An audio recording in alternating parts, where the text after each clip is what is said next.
오늘 우리에게 주시는 하나님의 말씀은 베드로전서 4장 7절에서 11절입니다. 만물의 마지막이 가까이 왔으니 그러므로 너희는 정신을 차리고 근신하여 기도하라. 무엇보다도 뜨겁게 서로 사랑할지니 사랑은 허다한 죄를 덮느니라. 서로 대접하기를 원망 없이 하고 각각 은사를 받은 대로 하나님의 여러 가지 은혜를 맡은 선한 청지기 같이 서로 봉사하라. 만일 누가 말하려면 하나님의 말씀을 하는 것 같이 하고 누가 봉사하려면 하나님이 공급하시는 힘으로 하는 것 같이 하라. 이는 범사의 예수 그리스도로 말미암아 하나님의 영광을 받으시게 하려 함이니 그에게 영광과 권능이 세세에 무궁하도록 있느니라. 아멘. 이는 살아계신 하나님의 말씀입니다. 아멘. 지난 한 주간 무엇보다도 추수감사 예배를 드리면서 저 개인적으로 마음이 굉장히 좋았습니다. 감사를 이렇게 흘러보내는 것, 우리들이 말씀대로 살아가려고 노력하는 것도 참 좋았고, 또 지난주에는 주일 예배를 마치고 주일 저녁 예배, 또 한 주간 제가 다른 교회에서 저녁 때 쭉 집회를 인도하면서 하루도 쉬지 않고 지금 저녁마다 말씀을 나누고 있는데, 갑자기 그런 생각이 들었어요. 말씀을 이렇게 전하는 것이 참 큰 축복이구나. 왜냐하면 말씀을 전하면서 말씀을 계속 제가 이렇게 되새김질 해볼 수 있는 것이 제 삶의 축복이라는 생각이 들었습니다. 오늘 이 말씀 어쩌면 여러분들이 많이 들어봤을 수도 있는 말씀, 잘 알려진 말씀인데 이 말씀이 여러분들과 저에게 정말 복된 말씀이 되기를 간절히 소원합니다. 오늘 말씀의 제목은 정신을 차리고 뜨겁게 사랑하십시오, 이런 제목입니다. 어떻게 하고요? 정신을 차리고. 자, 정신 똑바로 차리세요. 자, 오늘 이 말씀이 우리들 굉장히 중요한데, 오늘 말씀 7절이 이렇게 시작하고 있습니다. 만물의 마지막이 가까웠으니. 베드로가요, 마지막이라고 하는 말을 하고 있습니다. 여러분, 우리들의 삶에 마지막으로 이렇게 말을 한다면, 이게 내 인생의 마지막인데 이렇게 말할 때 그 말씀은 조금 다르지 않겠습니까? 이건 비장한 말씀입니다. 베드로에게 있어서 어쩌면 그 교인들을 바라보며 내가 마지막으로 너희들에게 이 말을 한다, 그런 특별한 의미를 가지고 있는 말입니다. 우리가 흔히 듣던 말들이 이런 거죠. 시작이 참 중요하다. 시작이 진짜 중요합니다. 시작하지 않고는 아무것도 되지 않으니까요. 그런데 조금 더 생각해 보면 마지막이 중요한 것 같습니다. 아무리 시작해도 마무리를 못하면 아무것도 이루어지지 않기 때문이죠. 결국 시작이 반이고 마무리가 반인 것 같다. 그리고 시작했으면 마무리를 지어야 될 것 같다는 생각이 들어요. 고든 맥도날드가 쓴 영적 성장의 길에 보면 여러분들이 모르실 수도 있는데 콜리스 헌팅턴이라는 사람의 이야기가 나옵니다. 콜리스 헌팅턴은 당시 미국이 서부를 개척하고 기차를, 이렇게 대륙 횡단 기차를 놓을 때 굉장히 많은 공헌을 했던 사업가이기도 합니다. 어느 날 그에게 어떤 행사에 참석해달라고 하는 요청이 왔습니다. 그 참석은 동쪽과 서쪽을 잇는 횡단 열차를 놓는 기공식이었습니다. 그는 그 행사에 참석하기를 거부하며 이런 말을 했습니다. 첫 번째 못을 박는 것을 기념하고 싶다면 얼마든지 그렇게 하라. 난 그럴 마음이 없다. 저기 보이는 산들은 끔찍하다. 우리는 실패할 수도 있다. 만약 실패한다면 가능한 한 아는 사람이 적었으면 좋겠다. 첫 번째 못은 누구나 박을 수 있지만 첫 번째 못과 마지막 못 사이에 헤아릴 수 없는 노동과 불안이 놓여 있다. 이 헌팅턴은요, 결국 마지막 동서횡단 열차가 놓여지고 마지막 그 못을 황금 못으로 이렇게 박았다고 합니다. 그때 행사가 동쪽과 서쪽에서 동일한 시간대에 기차가 출발하는 것으로 행사가 시작될 때, 그때 콜린스 헌팅턴은 참석하게 됩니다. 저는 그 책을 보면서 고든 맥도날드가 이야기하려고 했던 것이 뭐냐면, 우리 영적 성장의 길에서 정말 중요한 것이 뭐냐면 시작도 중요한데 우리들의 신앙의 영적인 마무리를 어떻게 하느냐는 것이죠. 오늘 본문 말씀은 여러분들이 아마 많이 들어보셨을 것 같아요. 지금 주안 장로교회를 목회하고 있는 주승용 목사님이 오늘 본문을 가지고 그날 같은 하루, 이런 제목으로 설교를 하셨더라고요. 제가 말씀을 준비하다 그 설교를 보게 되었고요. 거기에 우리가 잘 알고 있는 한 가지 예화가 등장합니다. 여러분들 그 애플 컴퓨터의 CEO 하면 생각나는 사람이 누구죠? 스티브 잡스. 스티브 잡스가 2011년 10월 5일에 췌장암으로 세상을 떠났습니다. 아마 제가 기억하기에 56살인가 좀 아깝게 일찍 세상을 떠났죠. 이 스티브 잡스가요, 스탠포드 대학에서 졸업식에서 연설했던 그 연설문이 아직도 유명하게 이게 떠돌고 있습니다. 그는 그 연설에서 자기가 17살 때 들었던 어떤 문장으로 인하여 자기의 인생이 바뀌어졌다라고 말을 하죠. 그 말이 어떤 경구였냐면 이런 말이었어요. 하루하루를 인생의 마지막 날처럼 산다면 언젠가는 바른 길에 서 있을 것이다. 이 말을 듣고 스티브 잡스는 50살이 되기까지 33년 동안 매일 아침마다 거울을 바라보며 자신에게 이렇게 물었답니다. 오늘이 내 인생의 마지막 날이라면 지금 하려고 하는 일을 하겠는가? 그리고 아니요 라고 생각이 된다면 그가 다른 일을 해야 된다고 하는 것을 깨달았다는 거예요. 오늘 베드로가 우리들에게 이야기합니다. 여러분들의 인생의 마지막이 가까워오고 있습니다. 여러분들의 인생의 마지막에서 지금 여러분들이 이렇게 살아가는 것이 옳은 일입니까?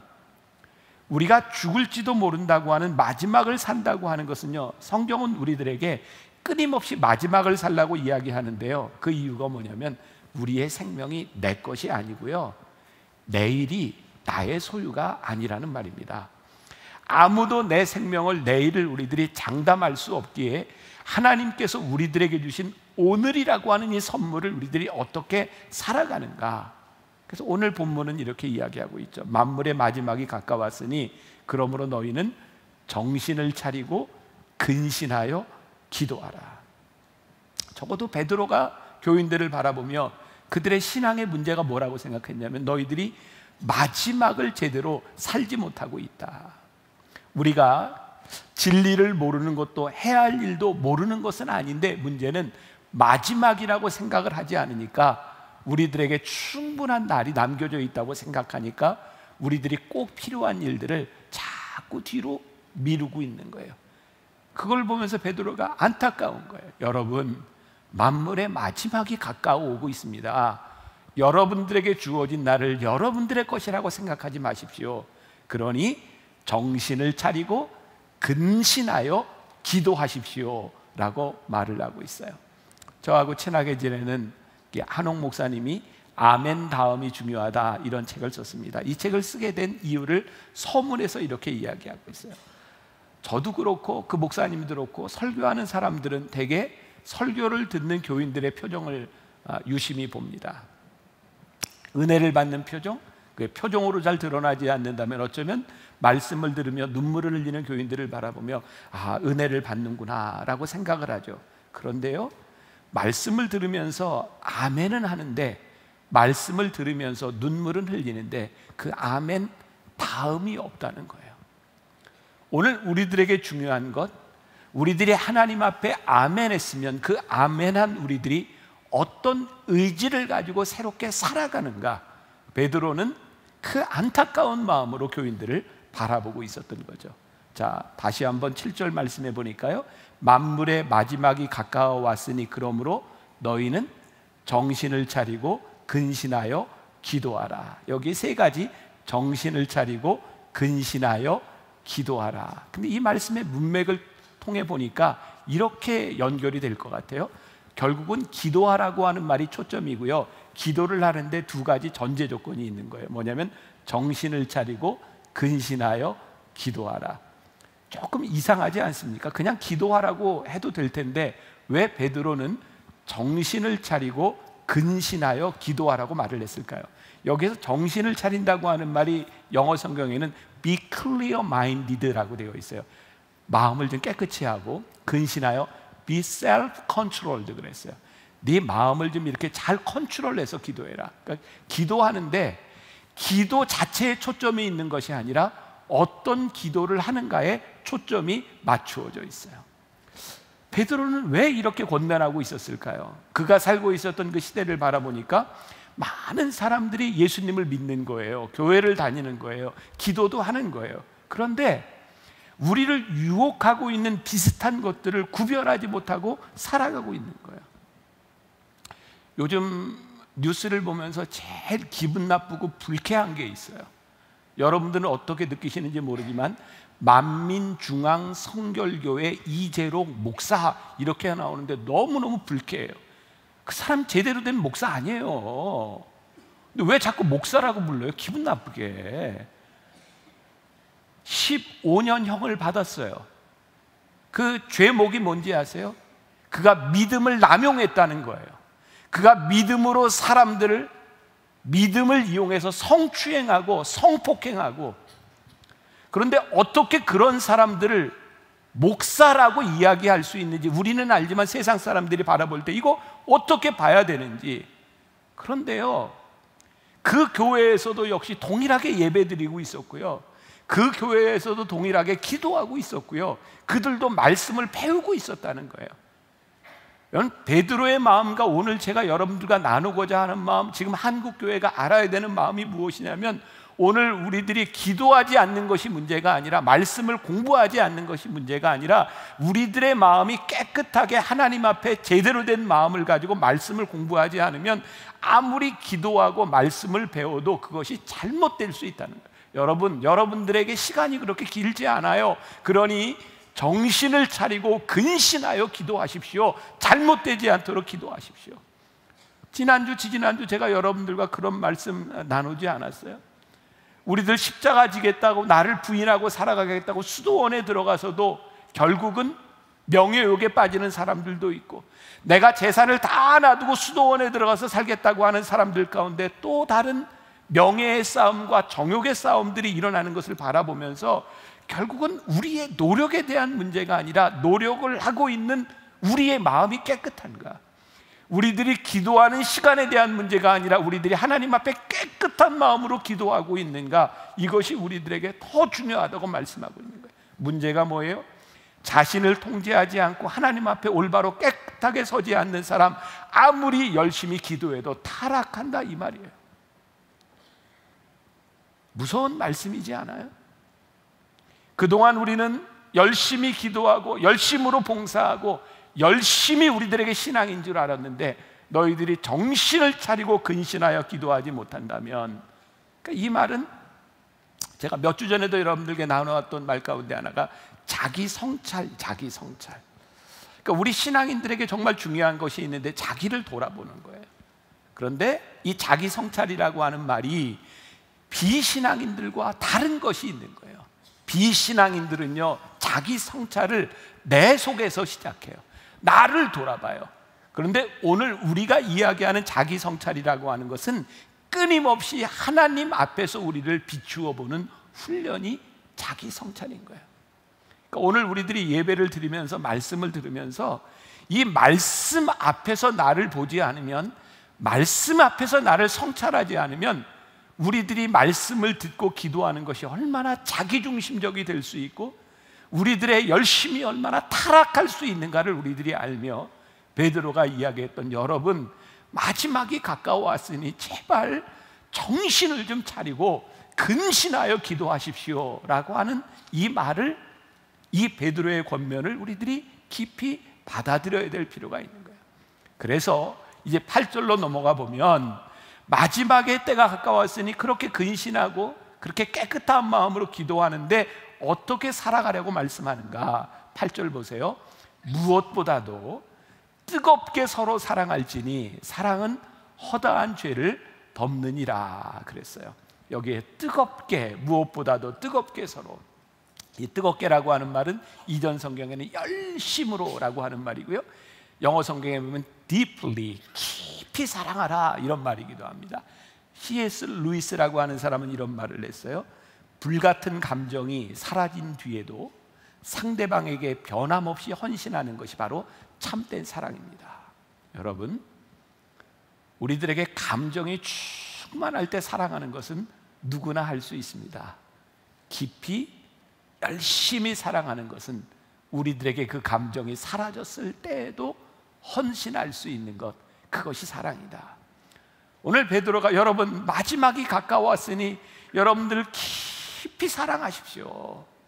여러분 열심히 사랑하십시오. 그러면 어떤 일이 일어나는가? 여러분 그 사랑이 허다한 죄를 덮습니다. 자, 이 부분에서 우리들이 오해가 없어야 될 것 같아요. 죄를 덮는다고 하는 것은요, 죄를 무시한다, 죄를 가벼이 여긴다, 이런 말이 아니에요. 우리는 그동안 교회에서 은혜라고 하는 말과 더불어서 이 공의라고 하는 말들이 참 혼동되게 사용이 되어서 교회에서 제일 많이 하던 말이 이런 말이죠. 그 은혜로 덮읍시다. 이거 은혜롭게 합시다. 여러분 여기에서 뜨겁게 사랑한다고 하는 허다한 허물을 덮는다고 하는 것은 이런 은혜를 이야기하는 것이 아니에요. 은혜로 그냥 대충 넘어갑시다, 이런 말을 하는 것이 아닙니다. 여러분, 전 말씀을 오늘 묵상하며 준비하다가 깨닫게 된 것이 있는데요, 오늘 베드로가 이야기하는 허다한 죄를 덮는다고 하는 것은 죄를 대충 넘어가자, 이런 말이 아니라 여러분, 여러분들이 열심으로 사랑하면요, 여러분들이 깊이 사랑하면요, 이 죄를, 그 은혜가 꼼짝 못하게 묶어둘 수 있어요. 죄를 그냥 방조하자고 하는 것이 아니라 은혜와 사랑의 무게로 죄를 누를 수 있을 만큼 그렇게 사랑하십시오라고 하는 의미로 저에게는 다가왔어요. 열심으로 서로 사랑하십시오, 은혜로 덮으십시오 라고 하는 말은 그저 죄를 그냥 넘어가게 하려고 하는 것이 아니라 우리들의 사랑과 우리들의 은혜가 얼마나 큰지, 그 은혜와 사랑으로 하여금 죄를 꼼짝 못하도록 붙잡아 놓는 것, 그 뜨거운 사랑과 열심을 이야기하고 있는 거예요. 오늘 저는 7절과 8절 말씀을 이렇게 요약할 수 있다고 생각해요. 여러분, 기도함으로 하나님께 받은 여러분들의 생각과 마음으로 뜨겁게 사랑하십시오. 이 말이 왜 중요할까요? 그냥 뜨겁게 사랑하는 것이 중요한 것이 아니라 여러분, 기도함으로 하나님께로부터 받은 그 생각과 마음으로 사랑하십시오. 우리도 그런 얘기 많이 듣잖아요. 부모와 자식 세대의 문제, 부모가 자녀를 학대하는 것이요, 여러분, 부모가 자녀를 학대하는 게 있어요. 그런데 대개 그 자녀를 덜 사랑하기 때문이 아니라 너무 사랑해서 학대해요. 우리가 자녀를 왜 때려요? 잘 되라고. 우리가 자녀를 왜 혼내요? 잘 되라고. 그런데 문제는 하나님께서 우리들에게 주는 마음이 아니라 우리들의 생각과 우리들의 뜻대로 누군가를 힘들게 할 때가 참 많다는 거예요. 여러분, 초대교회 베드로가 있었던 교회도 그렇고 지금도 그렇고요, 너무너무 믿음이 좋은 사람들, 너무너무 교회 봉사 열심히 하는 사람들로 인하여 다른 사람들이 힘들 수 있다는 거예요. 왜? 내 마음의 열심으로 하니까.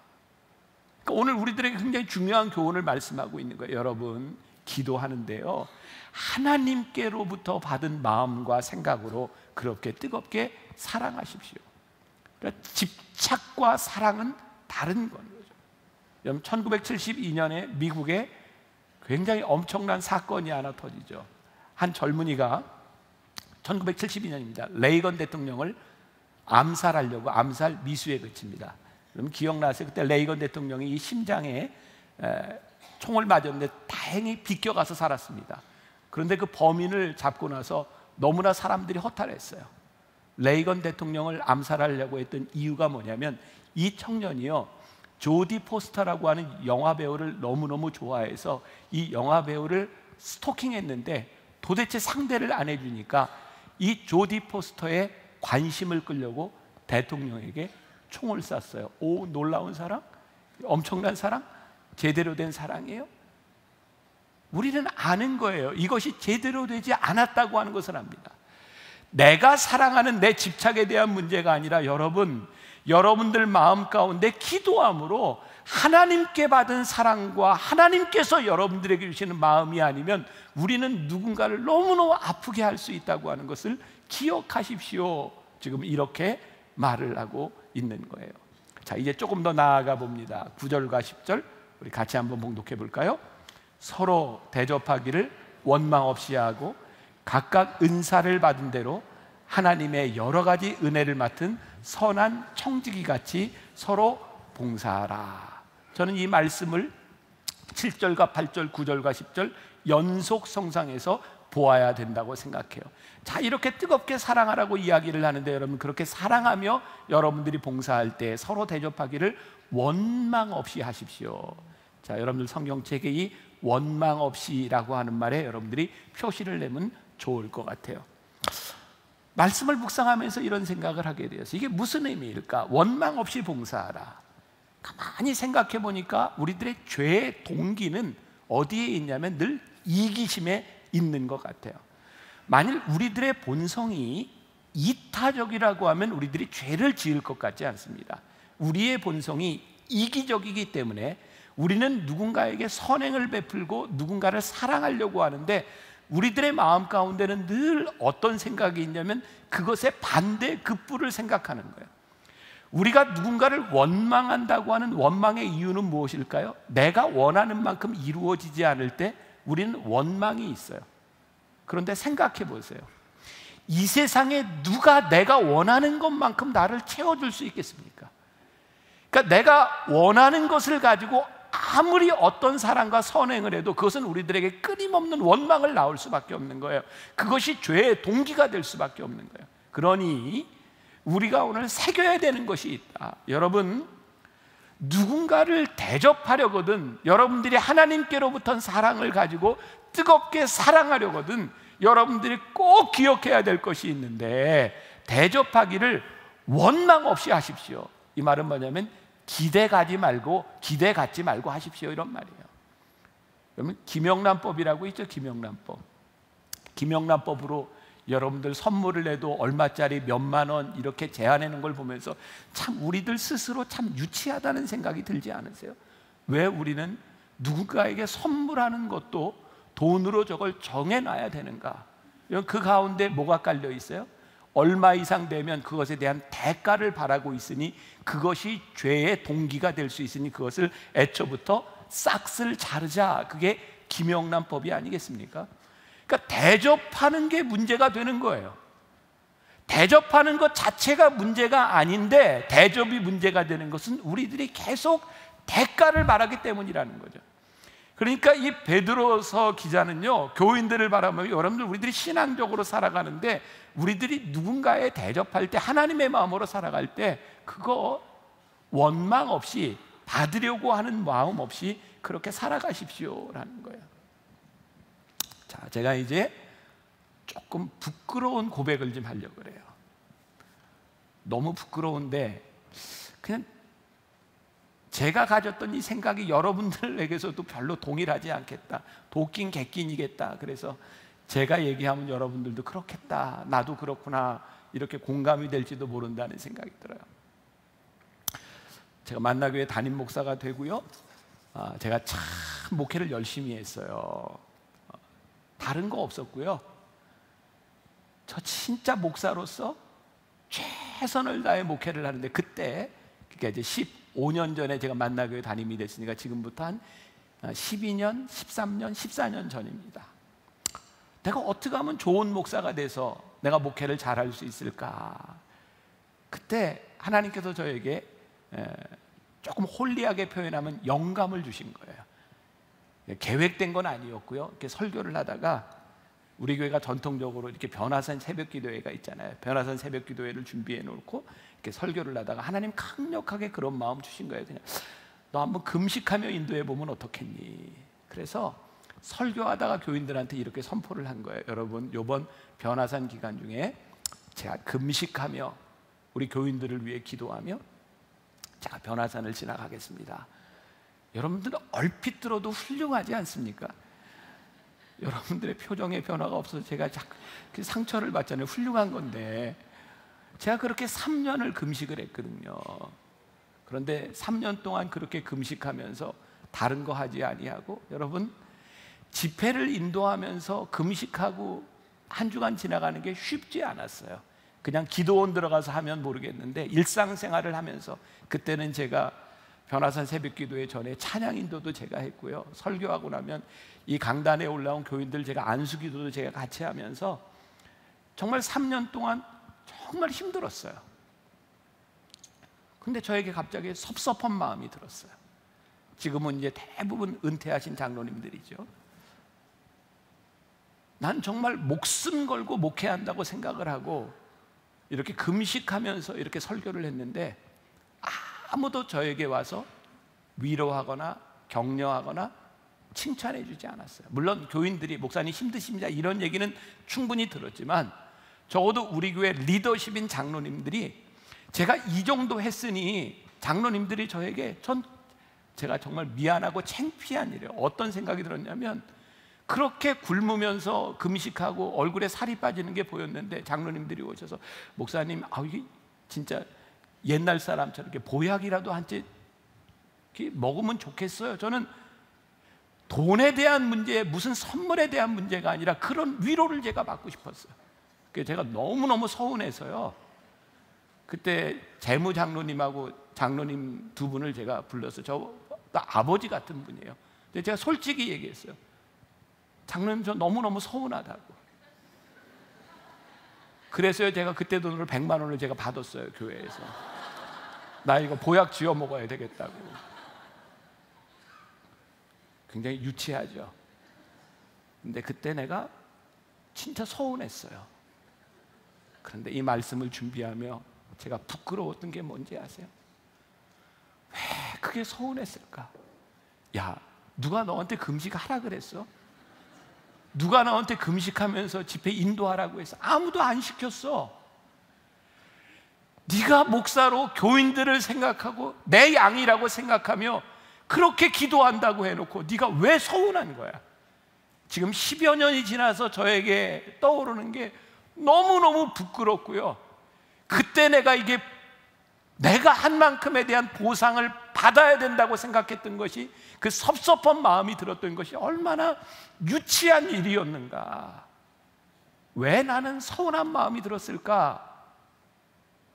보상받고 싶은 거예요. 얼마 전에 어떤 선교사회에서 저희 교회에 그런 요청을 했어요. 내년도에 어떤 선교사회에서 이렇게 수련회를 하려고 하는데 만나교회가 좀 도와줬으면 좋겠습니다. 그러면서 이왕 선교사님들 1년에 한 번 하는데 그 지역에 제일 좋은 숙소를 빌려서 선교사님들을 위로했으면 좋겠습니다. 그랬는데 선교사님들의 숫자도 많지만 그 액수가 2억 원이 된대. 2억 원. 제가 그 선교사님한테 이렇게 얘기했어요.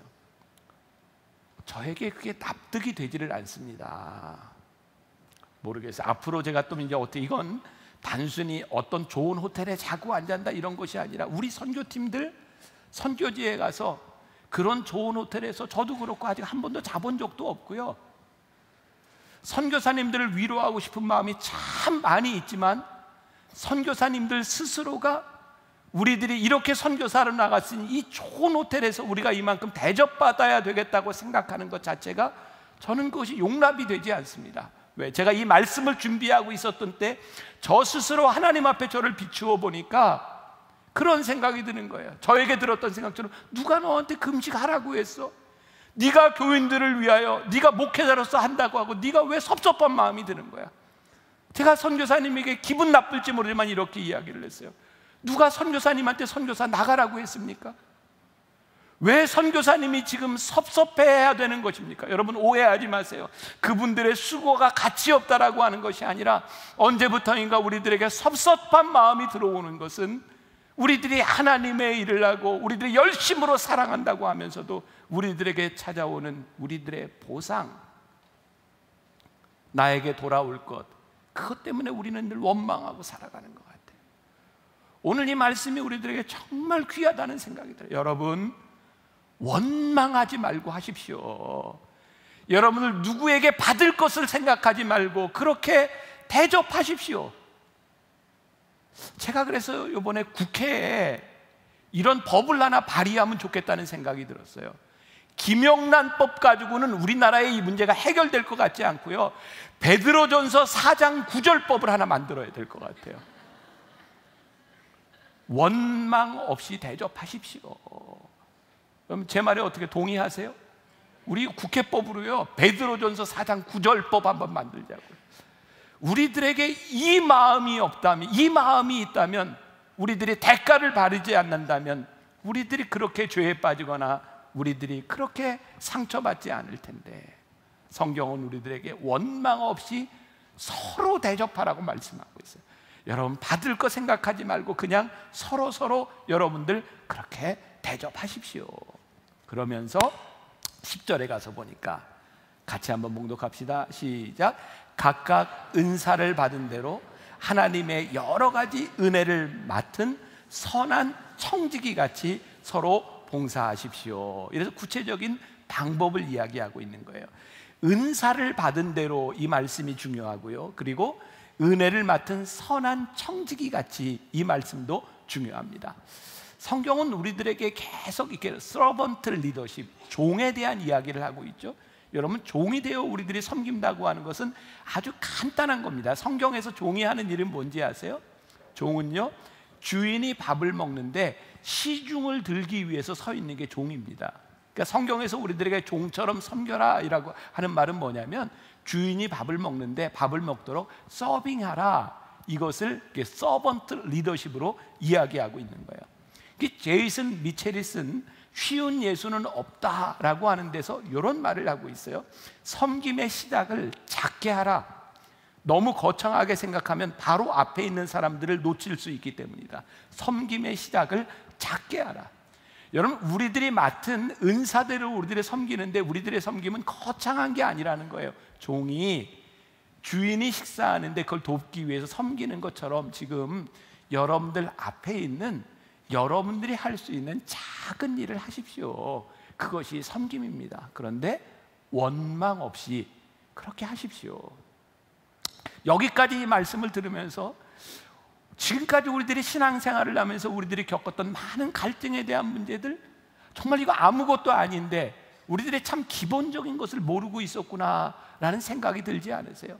은사를 받은 대로 하세요. 이건 무슨 얘기예요? 다른 사람이 무슨 은사를 받았는지, 다른 사람이 어떤 재능을 받았는지 하나님은 여러분들에게 그거 비교하라고 하시지 않고요, 여러분들 받은 대로 여러분들이 그냥 내가 종이 되어서 주인의 식사를 도울 수 있는 마음으로, 그렇게 섬기는 마음으로 하세요. 비교하지 말라는 거예요. 우리들은 은사를 가지고 있어요. 우리들은 하나님의 일을 해요. 그런데 우리들에게서 왜 갈등의 문제가 존재하는가? 우리는 뭘 경쟁하는지 아세요? 옳음과 선행을 경쟁해요. 옳은 일을 행하려고 하는 것, 선한 일을 행하려고 하는 것이 잘못된 것은 아닌데, 어느 날 우리들 속에 옳음과 선행을 경쟁하면서 잘하려고 싸우는 거예요. 제가 언젠가도 그런 말씀 드렸죠. 여러분, 자꾸 너무 잘하려고, 내가 교사도 하고 찬양대도 하고 봉사도 하는데 너무 잘하려고 그렇게 싸우지 마세요. 내가 하면 진짜 잘할 것 같은데 저 사람이 하는 것 나에게 조금 못 미치면 그냥 좀 참아주세요. 왜 우리는 선한 일들을 하며 비교하고 마음 아파하고 힘들어하는가? 어떤 교회 목사님 부임하자마자 교인들이 하도 싸워서 물었대잖아요. 왜 이렇게들 싸우냐고. 교인들이 뭐라고 대답했어요? 잘하려고 싸운다고. 그 목사님이 얘기했대잖아요. 잘하지 말자고. 그게 뭐 그렇게 잘하는 게 중요하냐고. 하나님이 우리들에게 주신 은사를 가지고 최선을 다하며 서로 대접하며 서로 용납하는 것, 그것이 우리들에게 얼마나 중요한 일인가. 우리들이 은사를 받은 대로 선한 청지기처럼 일하지 않잖아요. 우리들에게 뭐가 들어오냐면 우리들에게 교만이 들어와요. 교만은 뭔지 아세요? 인정받고 싶은 마음. 인정받고 싶은 마음 없는 사람이 누가 있어요? 이번에 우리 교회에서 장로님들이 한 10분 정도 이제 은퇴를 하세요. 연령이 다 쳐서 은퇴하는 분도 있고 자원 은퇴를 하는 분도 있고. 그런데 은퇴를 하시겠다고 제 방에 들어온 장로님이 저에게 그런 얘기를 해요. 목사님, 제가 장로가 되면서 이쯤 되면 은퇴를 하겠다고 처음부터 마음을 먹고 장로가 됐는데요, 은퇴할 때가 되니까 너무너무 서운해요. 그러면서 이렇게 얘기를 하더라고요. 목사님, 제가 은퇴하면 잊혀질 것 같고요, 은퇴하면 내 자리가 없을 것 같아서 너무너무 서운해요. 그 장로님에게 제가 이렇게 물어봐요. 장로님, 제가 은퇴할 때도 저도 그런 생각을 할까요? 그랬더니 격하게 끄덕끄덕 하시고, 목사님도 그럴 거예요. 제가 참 짧은 시간이지만 깊은 생각을 했어요. 하나님이 우리들에게 주신 은혜, 우리들에게 주신 청지기의 직분, 그것으로 족할 수 있어야 되는데 우리들의 자리를 빼앗기는 것 같고, 우리들이 보상받지 못하는 것 같고, 내가 인정받아야 된다고 생각하는 그것들이, 그 교만이 우리들에게 자리 잡고 있을 때, 우리가 믿음을 지키는 것이 참 힘든 일이구나. 어떤 분은 책에서 이 교만이라고 하는 걸 이렇게 표현했어요. 영혼의 에이즈다. HIV, 에이즈가 무슨 병이에요? 에이즈 자체가 병이 아닌 거 아시죠? 에이즈는 면역 결핍이 되는 거예요. 에이즈에 걸리면 면역이 결핍돼서 다른 병균의 침략을 받는 게 에이즈예요. 여러분, 교만은요, 그것이 우리들에게 결정적인 죄라기보다는, 교만이 우리들 속에 들어오면요, 우리들의 많은 부분들의 죄들이 침투해요. 시기하게 하고 질투하게 만들고 수없이 많은 죄들이 우리들에게 침투하기 시작해요. 그래서 오늘 베드로가 이야기하는 거예요. 초대교회에 그들에게 일어나는 죄의 문제들을 바라보며, 여러분들이 누군가를 대접하려면 원망 없이 하십시오. 여러분들이 받은 대로 하십시오. 그리고 선한 청지기 같이 하십시오. 그래야 그 선한 청지기 의식이 여러분들을 붙잡아 줄 수 있는 겁니다. 요즘 장기려 박사가 많이 이렇게 조명이 되고 있는데, 제가 장기려 박사의 평전을 읽었을 때입니다. 장기려 박사가 병원에서 이제 살 날을 얼마 남겨놓지 않았던 때 사람들이 찾아와서 장기려 박사의 사진을 찍기 시작했대요. 장기려 박사가 사람들에게 물었답니다.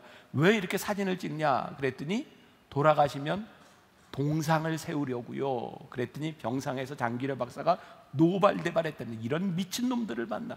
나 죽은 다음에 무슨 동상을 세워, 쓸데없는 짓 하지 마라. 그리고 그걸 못하게 막았다는 거예요. 우리 인간의 본성을 보세요.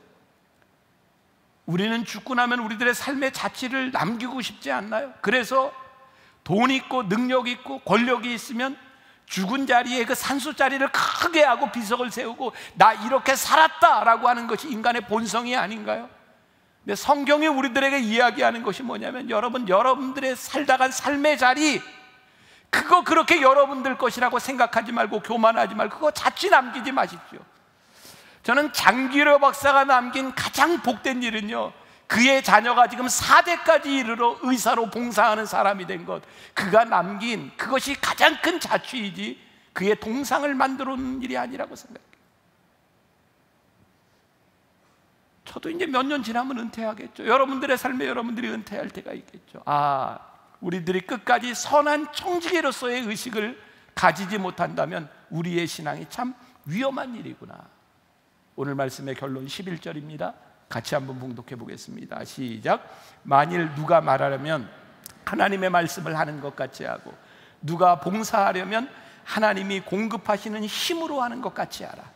이는 범사의 예수 그리스도로 말미암아 하나님이 영광을 받으시게 하려 함이니, 그에게 영광과 권능이 세세에 무궁하도록 있느니라. 아멘. 자, 결국 뭐예요? 우리들이 하나님이 공급하시는 것으로, 하나님이 우리들에게 주시는 것으로 하게 될 때에 이 모든 것을 통하여 하나님의 영광이 세세에 있으리로다. 그러니까 우리 신앙인들에게 있어서 정말 영광스러운 것이 무엇이냐면, 우리들의 섬김과 우리들의 은사와 우리들이 하는 일들을 통하여 세세에 하나님의 영광이 드러나는 것, 이것이 우리들에게 복된 일이라고 말씀하거든요. 옛날 부흥사 목사님들이 이런 얘기했어요. 여러분, 두 가지 마귀를 조심하세요. 혹시 기억하세요? 하나는 섭섭마귀, 하나는 삐딱마귀. 기억하세요? 옛날 부흥회 때 많이 들었던 거 아니에요? 섭섭마귀는 뭐예요? 교회 일을 하다가 내가 참여하지 못하면 섭섭해. 그래서 섭섭마귀가 들면 이게 참 심각해지는 거예요. 삐딱마귀는 뭔지 아세요? 내가 열심히 주의 일을 한다고 생각하는데 누가 알아주지 않으면 삐딱해지는 거예요. 섭섭마귀, 삐딱마귀. 지금 생각해 보니까 그 두 마리 마귀가 참 깊은 데서 나온 마귀더라고요. 그게 2000년 전 초대교회나 지금이나 우리들에게 변하지 않는 문제인 거죠. 전 가끔 식당에서 이렇게 보면, 서빙하는 사람들을 보면 저 사람이 청지기 의식을 가지고 있는지 그렇지 않는지 보게 되잖아요. 참 자기 것도 아닌데 그렇게 아끼면서 손님을 불쾌하게 하는 사람도 있고요, 자기 가게 아니라고 그렇게 불친절한 사람도 있고요. 제가 얼마 전에 우리 장로님들 한 20여 분 같이 카페를 들어가게 됐어요. 식사를 하고 20여 명이 카페에 들어가는데 거기에 직원이 문을 닫으면서 문 닫을 시간 됐습니다 그러면서 손님을 안 받는 거예요. 제가 물어봤어요. 주인이세요? 그랬더니 아르바이트예요 그러더라. 그럼 그렇지, 아르바이트생은요 손님을 아무리 많이 받아도 자기에게 도움이 되지 않으니까 시간이 되면 문 닫고 가는 거예요. 제가 그때 그런 생각했어요. 이 카페의 주인이었더라면 우리를 받아줬을 텐데. 청지기 의식, 하나님이 우리들에게 맡겨주신 그 일이 얼마나 귀한가를 생각하면 하나님이 기뻐하시는 일이 무엇인지를 알죠. 오늘 말씀의 결론, 제일 중요한 말씀이에요. 청지기는 주인의 마음을 알고요, 주인의 마음을 알아 행하는 사람이 청지기예요. 하나님 아버지의 마음을 알아 우리들이 살아갈 때 하나님이 영광을 받으시는 거예요. 이것이 우리들에게 주신 귀한 축복이에요. 미국의 프린스턴 대학의 심리학자들이, 미국 사람들은 참 그런 거 잘해요. 리서치를 하면서요, 그 프린스턴 신학교에 있는 신학생들에게 이렇게 이야기를 했대요. 여러분들 왜 목사가 되려고 했습니까? 물어봤더니 대부분이 어려운 사람을 도와주는 사람이 되려고요, 이렇게 대답을 해서요, 그 사람들에게 선한 사마리아인의 비유, 그 본문을 가지고 설교를 다 준비하게 하고요, 저 건물에 가서, 저 방에 들어가서 그 설교를 하십시오라고 신학생들에게 다 이야기를 했답니다. 그런데 두 부류로 나눠서 막 그 설교하러 가는 건물로 가는 그 중간에 연극 배우를 하나 이렇게 세워놓고요, 굉장히 아픈 모습으로 신음하게 만들었다는 거예요. 그런데 두 부류로 나눠서 한 신학생들에게는 시간이 없으니 빨리 가서 설교를 하라 그랬고, 한 부류에는 시간이 넉넉하니 천천히 가서 설교하라 그랬대요. 이 조사하는 사람들은요, 이 신학생들이 적어도 선한 사마리아인의 비유를 가지고, 그 본문을 가지고 설교할 준비한 사람들이 길에 있는 아픈 사람을 돌볼 줄 알았답니다. 그런데 빨리 가서 설교하라고 시간이 없다고 생각했던 사람 중에 10%만이 쓰러져 있는 환자를 돌아봤고요, 시간이 충분하다고 생각했던 사람들의 63%가 쓰러져 있는 환자를 돌보았답니다. 그러면서 이 심리학자들이 내린 결론이 뭐냐면, 오늘 우리들에게 선한 마음이 있느냐 없느냐에 대한 문제가 아니라 그 선한 마음을 지키며 살아갈 수 있는 마음의 여유가 있느냐 없느냐가 우리들의 삶을 바꿔준다. 오늘 제가 결론적으로 중요하다고 얘기해요. 청지기는 주인의 마음을 아는 거예요. 오늘 우리들이 이 말씀을 살아내기 위해서 정말 중요한 게 뭐냐면, 주인의 말씀을 알 수 있는 시간과 여유를 우리들이 가지는 거예요. 종종 그런 고민 가운데 있는 거예요. 우리 성도들을 바라보며 참 열심히 섬기고 봉사하는 거 참 귀한데, 어느 날 보면 그 섬김과 봉사로 인하여 하나님의 마음을 몰라요. 섭섭하고 삐딱해지고 마음 상하고. 우리들에게 정말 중요한 게 있다. 하나님의 마음을 알려는 여유, 하나님의 마음을 알아가려고 하는 마음, 어떻게 하나님이 영광을 받으시는가를 우리들이 깨닫기 시작할 때, 우리의 섬김이 복될 수 있구나. 오늘 말씀 여러분들 가슴에 잘 새기고, 베드로가 그 초대교인들을 향해 했던 그 말씀이 오늘 우리들에게도 여전히 중요함을 우리들이 깨달아 알아 우리의 섬김을 통하여 세세 무궁하도록 하나님의 영광이 나타나기를 원합니다 라고 하는 고백이 오늘 우리들의 고백이 될 수 있기를 주님의 이름으로 간절히 축원합니다. 우리 같이 한번 찬양했으면 좋겠습니다. 내는 주의 영광을 보내.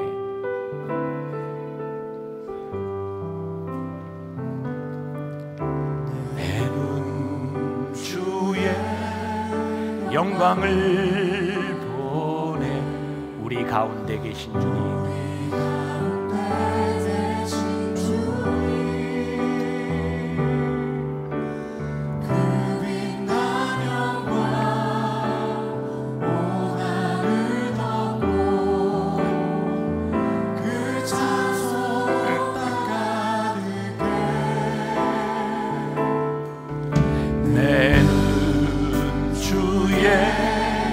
영광을 보내. 찬송 가운데 서신 주님, 주님의 얼굴은 온 세상 향하네. 능에 발을 드셨네. 주의 영광 이곳에, 영광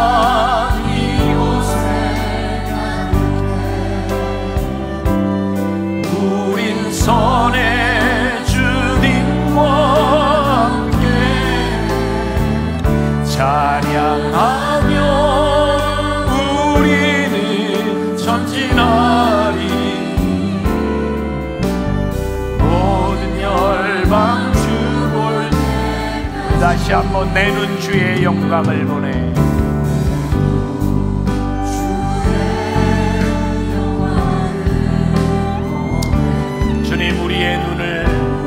우리의 눈을 통해 주의 영광을 보기를 원합니다. 하나님, 우리들에게 참 부끄러운 것이 많이 있습니다. 하나님을 섬긴다고 하면서, 우리가 믿음으로 살아간다고 하면서 우리들 속에 있었던 많은 욕심과 원망과 교만들이 우리들에게 있었음을 하나님 앞에 고백합니다. 우리의 눈을 들어 주의 영광을 보게 하여 주옵소서. 주님, 우리의 섬김을 통하여 하나님의 영광이 드러나기를 소원합니다. 주님, 이곳에 가득한 하나님의 영광이 우리를 느끼게 하여 주님, 우리의 인생 가운데 역사하신 하나님의 영광을 붙잡아주세요. 오 주님, 주님 권능의 발을 드셔서 아버지 하나님 우리 가운데 역사하시는 오 주님, 이곳에 주의 영광이 가득하게 하여 주옵시고, 주여 우리의 인생 가운데 하나님의 영광이 가득하기를 소원합니다.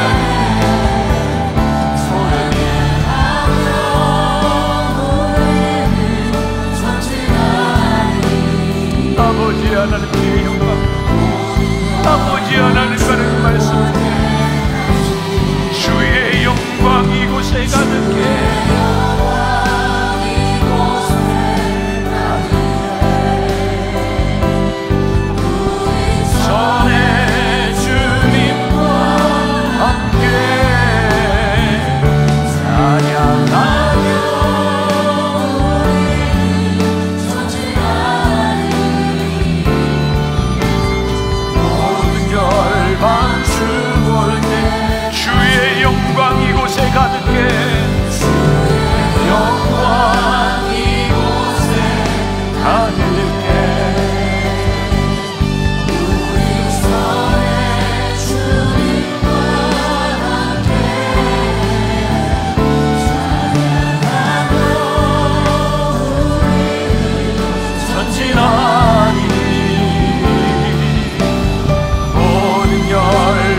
마음에 소원이 있습니다.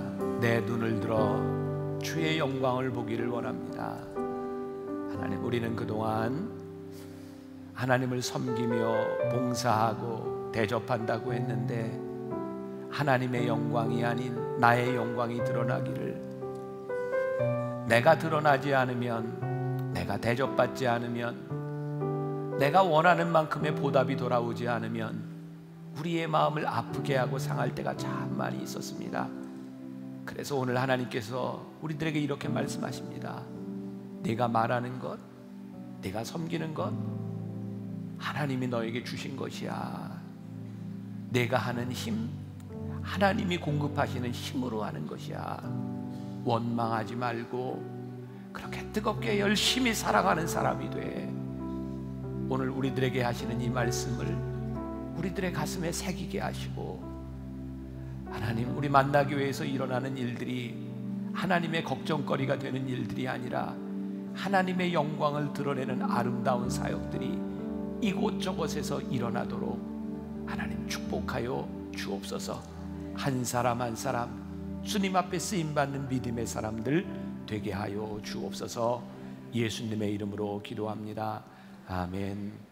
우리 한 번 더 믿음으로 고백하고 싶은 찬양이 있습니다. 주님 큰 영광 받으소서. 홀로 찬양 받으소서. 모든 이름 위에 뛰어난 그 이름, 온 땅과 하늘이 다 찬양해. 하나님, 우리가 하고 있는 이 모든 일들을 통하여 주의 이름 드러나게 하여 주옵소서.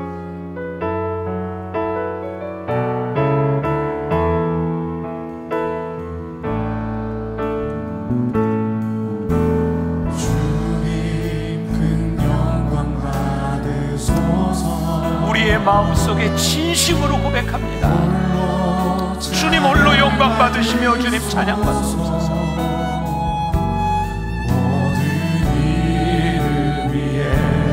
뛰어난 그 이름, 온 땅과 하늘이 다 찬양해. 겸손하게 우리 주님 그렇습니다. 주님 앞에 겸손히 무릎을 꿇고 하나님 앞에 섬기며 주님 부끄러운 우리들의 모습들, 하나님 앞에 너무 부끄러운 우리의 모습들 하나님 다 내려놓게 하여 주옵소서. 주님께 찬양 드리리. 모든 영광과 존귀와 능력 받으소서. 주님, 우리가 믿음으로 고백하며 하나님 앞에 찬양합니다.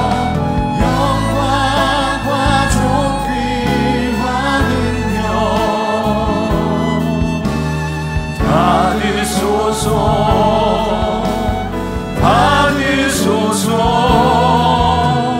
그리스도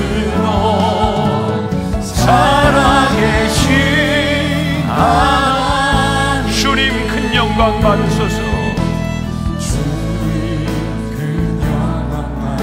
주님 그렇습니다.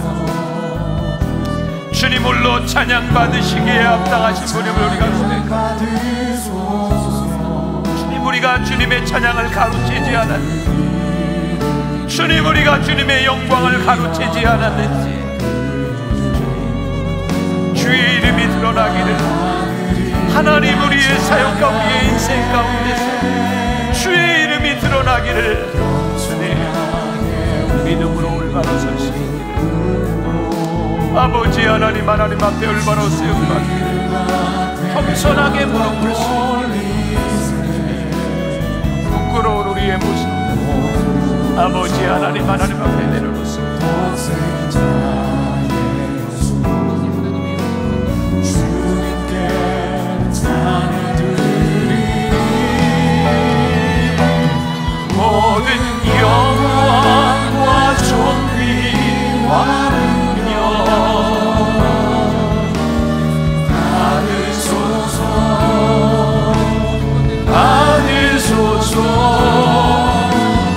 영광과 존귀와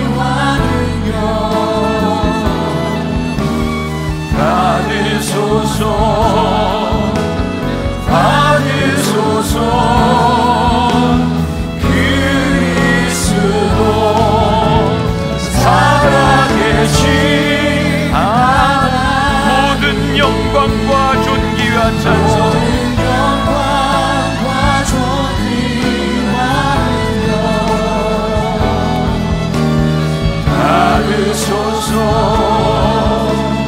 받으소서 영광과 존귀와 능력 받으소서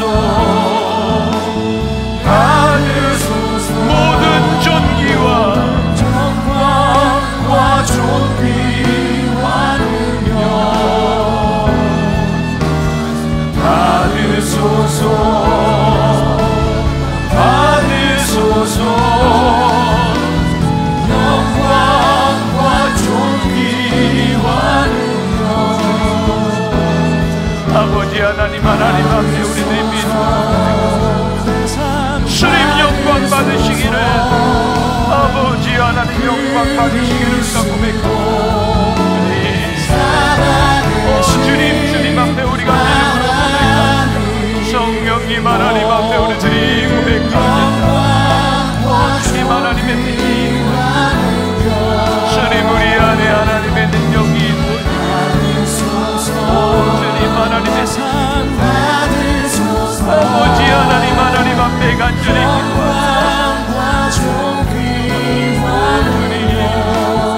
아버지 하나님 우리의 인생 가운데 하나님의 거룩한 하나님의 뜻이 이루어지기를 아버지 하나님 하나님 앞에 우리들이 내려놓습니다. 주님 앞에 온전히 살아갑니다. 오 주님 바라보게 하여 주시기를 간절히 소원합니다.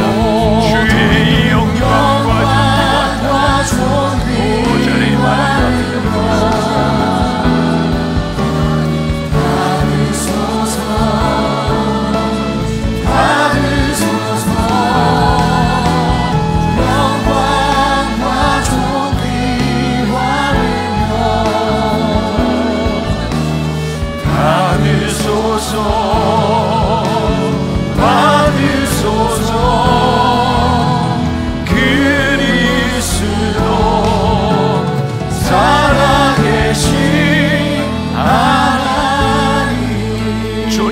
영광 받으소서 큰 영광 받으소서 주님 그렇습니다. 홀로 찬양 받으소서 우리가 전심으로 하나님 앞에 기도합니다. 주님 우리가 믿음으로 고백하며 하나님 앞에 나아갑니다. 우리의 인생에 주의 이름이 나타나기를 주의 능력이 나타나기를 하나님 앞에 간절히 기도합니다.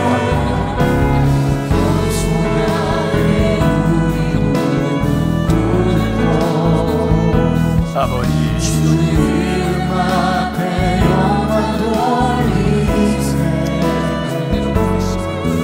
모든 전하세 독생자 예수 주님께 찬양 드리리 모든 영광과 존귀와 능력 받으소서 나를 받으소서 영광과 존귀와 능력 받으소서 받으소서 그리스도 살아계신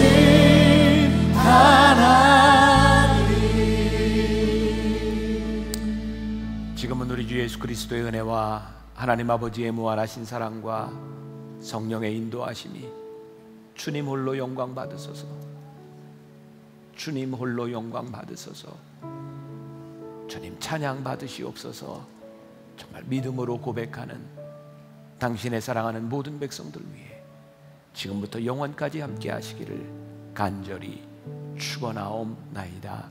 아멘.